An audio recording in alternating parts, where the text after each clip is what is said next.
কাৰোবাৰ যদি good morning দিয়াৰ অভ্যাস আছে বাদ দিয়ক এপ্ৰিলৰ পৰা এই অভ্যাস গুড মৰ্নিং মেছেজতো এইবাৰ জিএসটি 18% জিএসটি লাগিব এই মেছেজত দিনটো কাৰোবাৰ ভাল যাওক বুলি ভুলতেও মোবাইলত মেছেজ দি দিব মোদী চৰকাৰে গুড মৰ্নিং মেছেজত জিএসটি লগাবলৈ সাজু হৈছে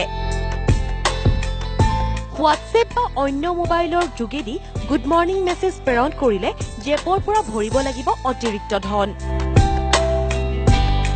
ৰাষ্ট্ৰীয় সংবাদ মাধ্যমতো প্ৰচাৰ হৈছে এই খবৰ দেশৰ কোটি কোটি মানুহে প্ৰেৰণ কৰি গুড মৰ্নিং মেছেজ চৰকাৰে এই মেছেজবোৰ হ্ৰাস কৰাৰ উদ্দেশ্যে লৈছে এই পদক্ষেপ প্ৰতিদিনাই কোটি কোটি লোকে আত্মীয় বা বন্ধুবৰ্গলৈ আদান প্ৰদান কৰে গুড মৰ্নিং মেছেজ যাৰ ফলত পুৱাৰ ভাগত ইণ্টাৰনেট স্পীড হ্ৰাস পায় এক বিশ্লেষণত পোহৰ লৈ আহিছে এই তথ্য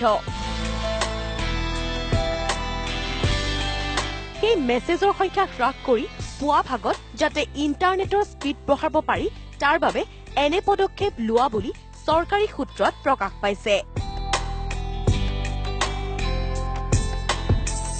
পিছে চৰকাৰৰ এই টুগলগী কাণ্ডই চকু কপালত তুলিছে দেশবাসীৰ গুড মৰ্নিং মেছেজতো জিএসটি লগাই মোদী চৰকাৰে কৰিব বিচাৰিছে কি বুলি প্ৰশ্ন উত্থাপিত হৈছে নেশ্যনেল ডেস্ক আসাম টক্স